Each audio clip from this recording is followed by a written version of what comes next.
Avec l'aide du guichet unique de protection sociale, ces femmes bénéficient d'un financement pour initier ou renforcer leurs projets dans un objectif précis, leur autonomisation économique. Ce n'est pas parce que vous êtes parent à quelqu'un, ce n'est pas parce que vous êtes ami à quelqu'un. Hier, on vous aurait choisi parce que l'État a de la manne à distribuer. On aurait dit c'est ça le social. Mais aujourd'hui, vous auriez compris que pour qu'on puisse vous choisir, on est venu même dans vos maisons pour voir si vraiment vous avez besoin d'une contribution de l'État.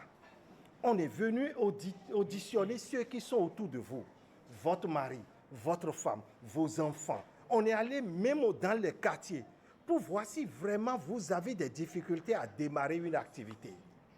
L'objectif de l'État est de vous accompagner, mais accompagner véritablement ceux qui en ont besoin. Il s'agit donc pour vous de sortir de la grande vulnérabilité pour une autonomie financière, car il y a plus de joie à se prendre en charge qu'à dépendre de la générosité des autres. Revêtez-vous de stratégies innovantes pour que vos proches et vous-même puissiez bénéficier des fruits de vos sacrifices. Ces fonds alloués strictement pour des projets auxquels ces femmes se sont engagées assurent une utilisation ciblée et efficace des ressources. C'est un sentiment de joie parce que ça doit faire au moins 3 semaines. J'ai suivi le directeur départemental sur Radio Cotonou. Donc je ne savais pas que ça allait être une réalité. On a intérêt à bien garder et à faire ce qu'on a dit qu'on doit faire avec.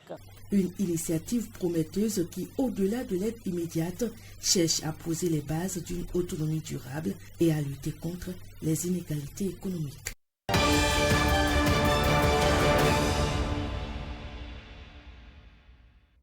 Les entreprises qui participent à la concurrence. Attirer l'attention sur ce que fait l'État pour que le secteur privé se sente en confiance, c'est l'objectif de cette soirée d'échange. 2 thématiques clés sont au rendez-vous, à savoir la réglementation de la concurrence et les principales innovations du Code des marchés publics en faveur du secteur privé. Déjà à partir de 2019, l'idée était qu'il fallait rendre gratuit la mise à disposition des dossiers d'appel à la concurrence, quel que soit le montant du marché. Ça a été consacré par la nouvelle loi, l'article 47. Les garanties qui amenaient les entreprises à aller vers les banques avant de soumissionner. Alors, le gouvernement a décidé qu'avec cette loi, on puisse permettre à ce que les entreprises, surtout les micro, petites et moyennes entreprises, puissent déposer juste une déclaration. Je vais m'engager à rester et c'est fini, il n'y a plus un copec à dépenser. Donc, un risque pour l'État, mais pour motiver et accompagner les entreprises pour que le climat des affaires leur soit plus favorable. Les échanges sont interactifs, permettant de lever les incompréhensions. Le cadre institutionnel des marchés publics béninois est assez incitatif et a de quoi séduire la délégation tchadienne participant à cette session. En faisant une étude comparative entre les règles de passation des marchés publics du Tchad et celles du Bénin, nous avons constaté qu'il y a une certaine différence, aussi bien au niveau de la vente de DAO, aussi bien sur la sous-traitance, ainsi de suite, beaucoup d'autres aspects qui sont relativement très intéressants. Nous avons eu peu de questions. Ça veut dire que le cadre institutionnel sur les marchés publics est clair pour vous. Le cadre institutionnel autour de la concurrence est également clair pour vous. D'autres rencontres avec le secteur privé sont prévues dans les prochaines semaines, portant sur d'autres aspects des mesures incitatives prises par le gouvernement.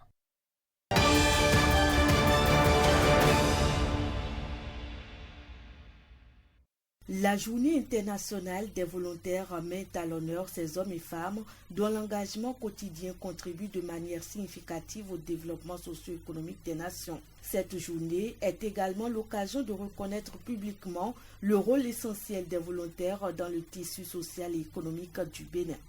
Le volontariat comme moteur de développement. Au-delà de l'individu, les volontaires transforment les communautés. Ils accompagnent des projets essentiels, que ce soit dans l'éducation, dans l'environnement, la santé, la culture. Et que puis-je dire, chaque action volontaire contribuent à bâtir un monde meilleur. Un appel à l'action a également marqué cette célébration portée par le plaidoyer des volontaires. Il faut noter que malgré l'engagement des volontaires, des moyens logistiques et financiers supplémentaires permettraient de démultiplier l'impact de nos actions. Investir davantage dans le volontariat, c'est renforcer la capacité de nos communautés à faire face aux défis actuels. Il faut noter qu'un cadre juridique à consolider est important. La reconnaissance et la protection sociale des volontaires restent des enjeux cruciaux. Une nouvelle qu'il me plaît de partager avec vous est l'élaboration du cadre juridique du volontariat au Bénin. D'ici 2025, le Bénin, à l'instar d'autres pays tels que le Burkina Faso, la Guinée, le Mali, le Niger, le Sénégal et le Togo, disposera d'une législation sur le volontariat, car nous avons bien conscience que l'absence d'une loi est une des contraintes au plein épanouissement du volontariat et à sa contribution au développement socio-économique du pays. La Journée internationale des volontaires 2024 a ainsi permis de réaffirmer l'importance du volontariat en tant que moteur d'inclusion, d'employabilité et de progrès. Une reconnaissance essentielle pour ces acteurs engagés au service du développement.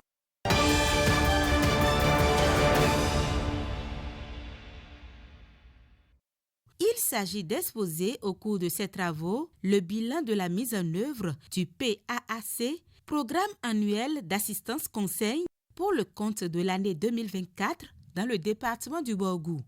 C'est l'occasion de présenter le projet du PAAC de l'an prochain et de procéder à sa validation. Il est essentiellement question ce matin d'apprécier la mise en œuvre donc, du plan annuel d'assistance conseil, surtout de relever les difficultés qui ont entravé donc, la mise en œuvre de ce plan annuel d'assistance conseil, les goulots d'étranglement et d'envisager donc les perspectives pour faire en sorte que le plan annuel d'assistance conseil au titre de 2025 puisse connaître un taux de réalisation satisfaisant. L'exécution du PAAC au plan départemental affiche un taux de 80% au début du mois de décembre 2024. Cette séance d'évaluation a permis de présenter aux acteurs conviés les étapes de préparation du nouveau guide d'élaboration des programmes annuels d'assistance conseil. Il y avait un comité départemental de suivi d'évaluation du PAC dans l'ancien guide. Ce comité n'existe plus par rapport au nouveau guide. Maintenant, c'est les membres de la conférence administrative départementale qui vont procéder désormais à l'évaluation et au suivi de la mise en œuvre du programme annuel d'assistance conseil. Or, par le passé, c'était ce comité départemental de suivi et évaluation qui le faisait. Le PAAC est un document de synthèse et de planification qui regroupe l'ensemble des activités destinées à renforcer les capacités des communes et des directions déconcentrées.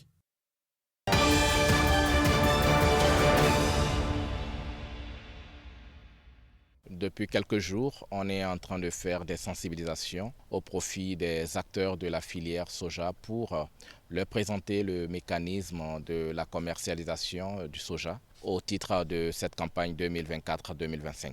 Il faut dire qu'il n'y a aucune exigence, aucune contrainte pour le producteur pour pouvoir transporter son produit du champ vers la maison. Aucun document n'est exigé au producteur. Il y a qu'au sein des magasins identifiés au niveau des arrondissements, c'est à ce niveau la commercialisation va s'opérer. Pour prendre le produit du village vers le magasin, les responsables de la coopérative délivrent une fiche d'évacuation aux producteurs pour qu'ils ne soient pas dérangés sur la route par les forces de l'ordre. Il y a une nuance entre la fiche d'évacuation et la fiche de convoyage. La fiche de convoyage est délivrée par le service des douanes. Et cette fiche facilite le transport du produit des magasins vers les unités de transformation.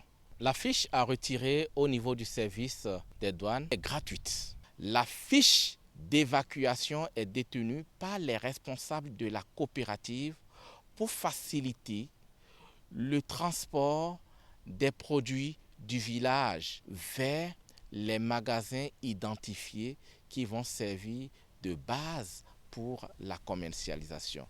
Toutefois, pour les villages qui sont distants, les producteurs s'organisent au sein de leur village pour organiser la vente groupée et les transformateurs viennent directement au niveau de ces villages pour prendre le produit. Dès que le transformateur vient enlever le produit, les fonds sont systématiquement payés aux producteurs. L'exportation est interdite.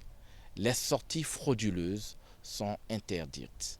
Et c'est le moment d'en appeler à la conscience de tout le monde. Nous exhortons tous les acteurs à ne pas s'adonner à ces pratiques.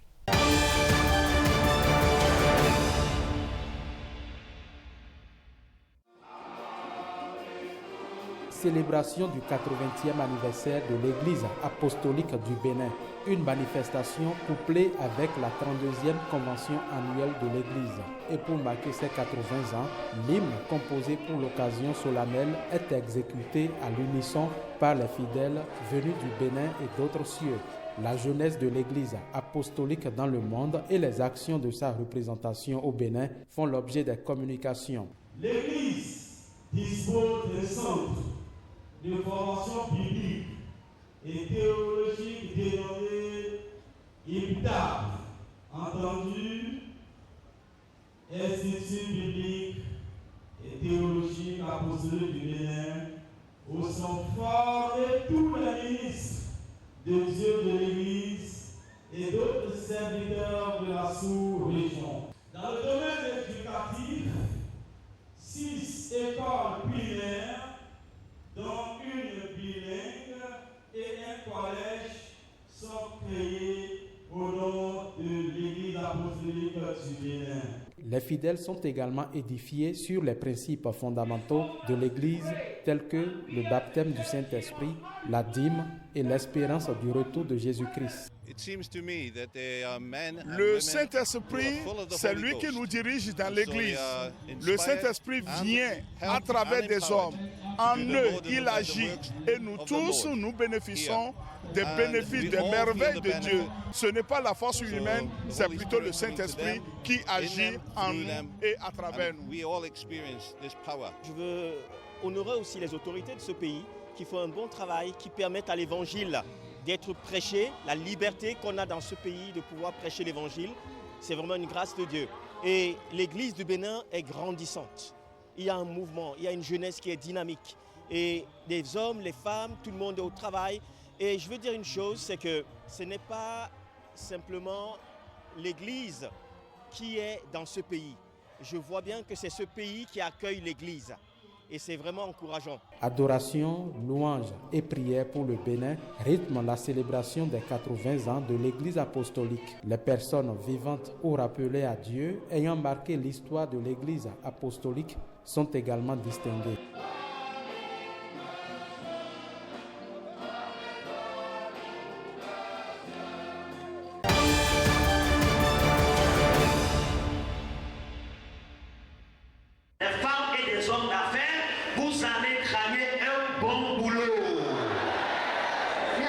Notre camp de prière de Vukame est situé à 5 km du marché de Paou, sur la route de Tori. Notre grande séance de prière de fin d'année va commencer mardi le 10 décembre à partir de 19h. Et on va clôturer cette séance vendredi veillé à partir de 19h à 23h.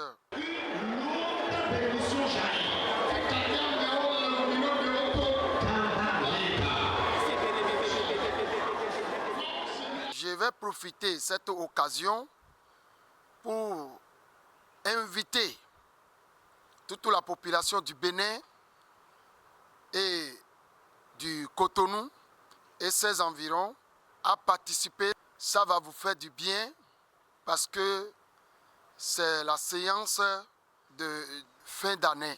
Venez recevoir votre bénédiction. Soyez bénis. Que la grâce du Seigneur vous accompagne. La bénédiction de Dieu est déjà descendue.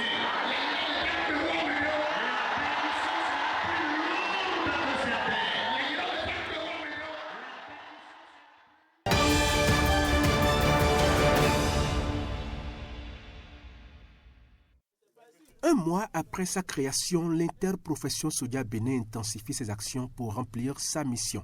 Elle rassemble ici tous les acteurs du septentrion engagés dans cette filière afin de leur permettre de s'approprier le mécanisme de commercialisation du soja en prélude à la campagne 2024-2025. Nous avions réuni les producteurs et les transformateurs du Nord, à savoir le Bolgou, Alibori, Atakura, Donga, pour leur expliquer le mécanisme transitoire qui va s'opérer pour cette campagne de commercialisation de soja grain. Parce que c'est eux qui sont les piliers au niveau de chaque arrondissement. Pour garantir le succès de cette campagne, le gouvernement, en concertation avec les parties prenantes, a mis en place des mesures incitatives. Les coopératives regroupent leur production dans un magasin et par des cadeaux qui leur seront donnés, ils entreront en contact avec l'interprofession pour inviter les industriels qui viendront directement dans les magasins et acheter leurs produits. Par ailleurs, l'une des ambitions affichées par l'interprofession est de promouvoir la transformation locale du soja. Tout ce que nous produisons aujourd'hui doit être transformé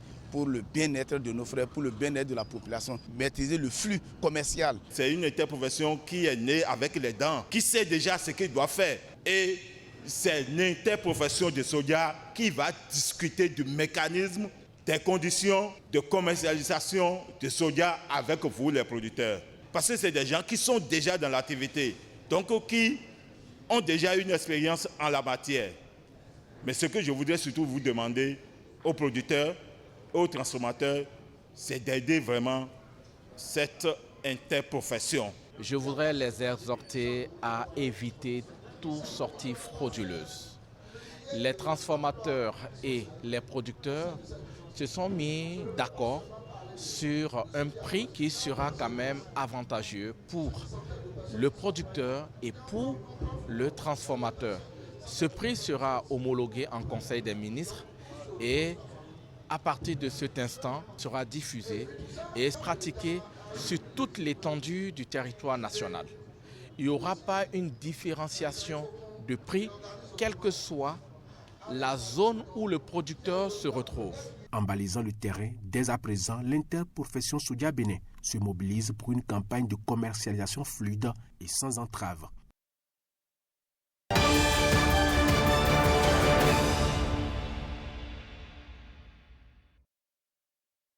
À l'entame de cette séance d'information et de sensibilisation des chefs d'unité de la police républicaine du Mono, un satisfecit du préfet est décerné aux forces de défense et de sécurité du département pour leur rôle dans le maintien de l'ordre et la sécurité des populations.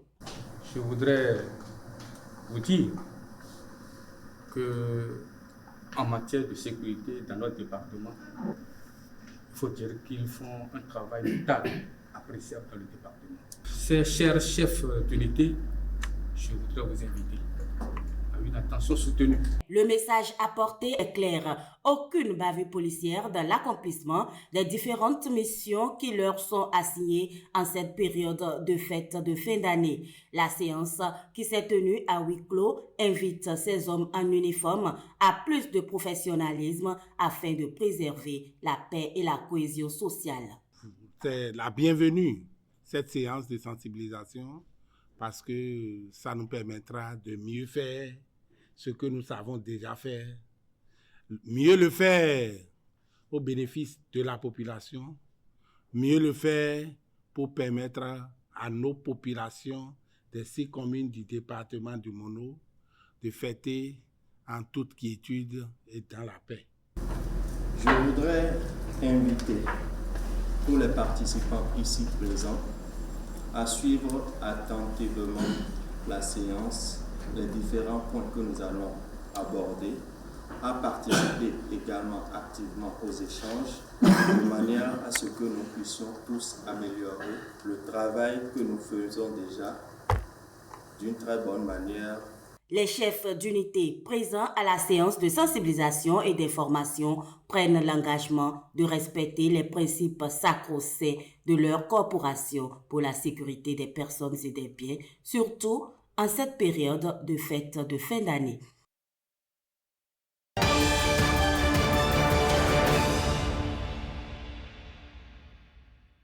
Dans les années 80, il était un fléau mondial semant la terreur, le VIH-Sida. Au fil des ans, ses ravages ont chuté grâce à 2 facteurs, les traitements antirétroviraux, la non-discrimination. Néanmoins, l'État maintient la veille.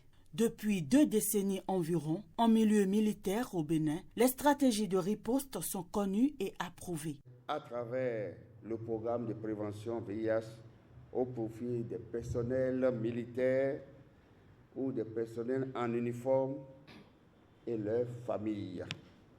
Aujourd'hui intitulé Programme sectoriel pour la lutte contre le VIH-Sida, la tuberculose, le paludisme, les hépatites et les infections sexuellement transmissibles et les épidémies en milieu de travail. Tout militaire vivant avec le virus du VIH-Sida bénéficie d'un suivi régulier et d'un accompagnement constant. Le patient dans son état de santé est une personne vulnérable qui mérite le respect de sa dignité et une protection particulière à sa personne. Le ministère de la Défense et celui de la Santé œuvrent pour l'atteinte des objectifs 95-95-95 à l'horizon 2030. Cela signifie que 95% des porteurs du VIH-Sida auront connaissance de leur statut sérologique. 95% de ceux qui connaissent leur statut seront sous antirétroviraux et 95% des porteurs sous antirétroviraux pourront avoir une charge virale supprimée.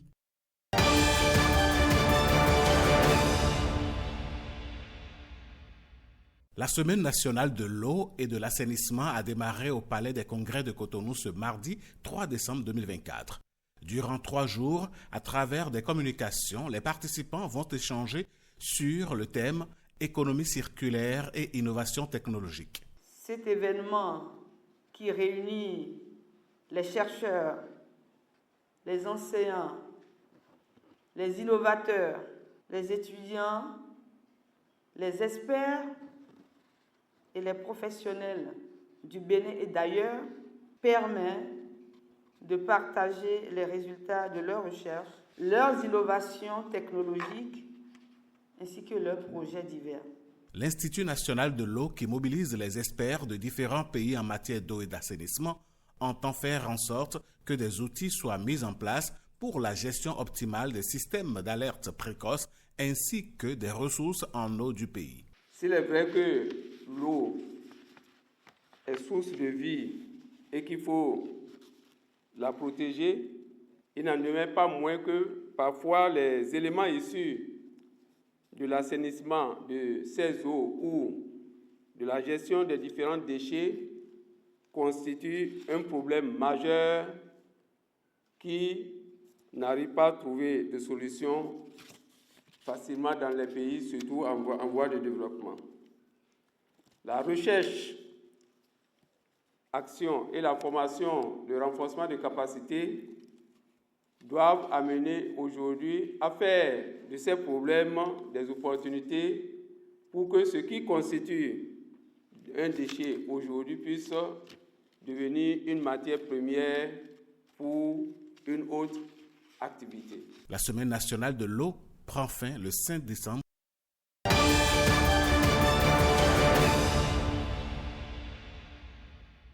Deuxième session du médiateur de la République au titre de l'année 2024.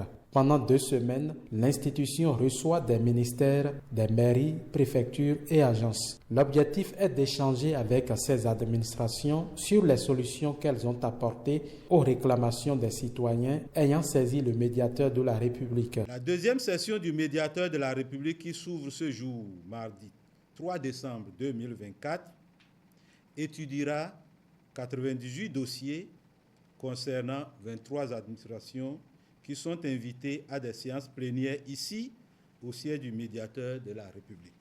Les dossiers à étudier à cette session sont de plusieurs ordres. Nous avons des dossiers liés aux carrières des agents de l'État, des dossiers liés au foncier, des dossiers liés à tout ce qui concerne les décisions non exécutées, les décisions de justice. Ce que les requérants attendent quand ils saisissent le médiateur, c'est qu'ils ont tout fait avec les administrations. Donc ils saisissent les administrations, mais leurs démarches n'ont pas abouti. Et c'est en dernier ressort qu'ils viennent au médiateur pour qu'il les aide pour trouver une solution à leurs préoccupations. Au cours de la première session de l'année, 115 réclamations formulées par des citoyens ont été enrôlées. Le médiateur de la République a donné satisfaction à près de 80% de ces saisines. L'institution entend faire davantage au titre de cette deuxième session.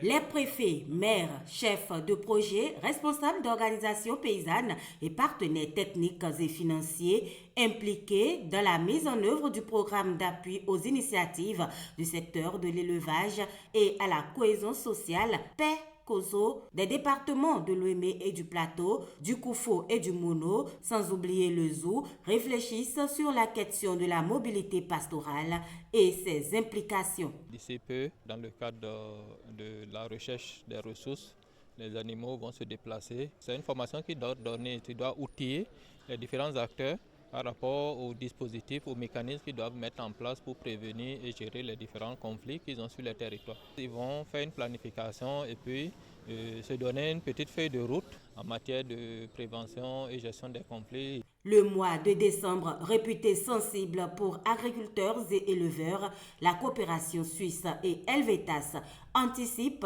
en soutenant ce programme qui invite à la culture de la paix et la cohésion sociale.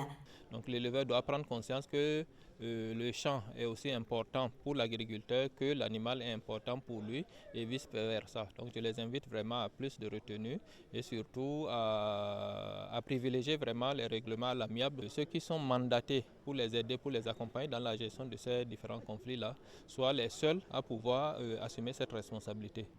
Je voudrais déjà m'assurer de votre disponibilité, mais surtout de votre assiduité, pour écouter religieusement les communicateurs, mais également partager vos expériences, afin qu'au terme des 3 jours qui nous réunissent aujourd'hui, nous puissions sortir d'ici aguerris, mais surtout avec des recommandations que nous pourrons contextualiser de retour sur nos territoires respectifs.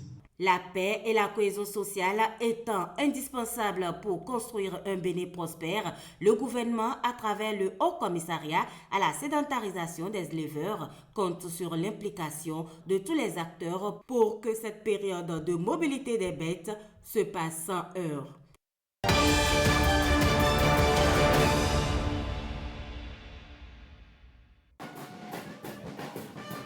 La journée internationale des personnes en situation de handicap célébrée dans les rues.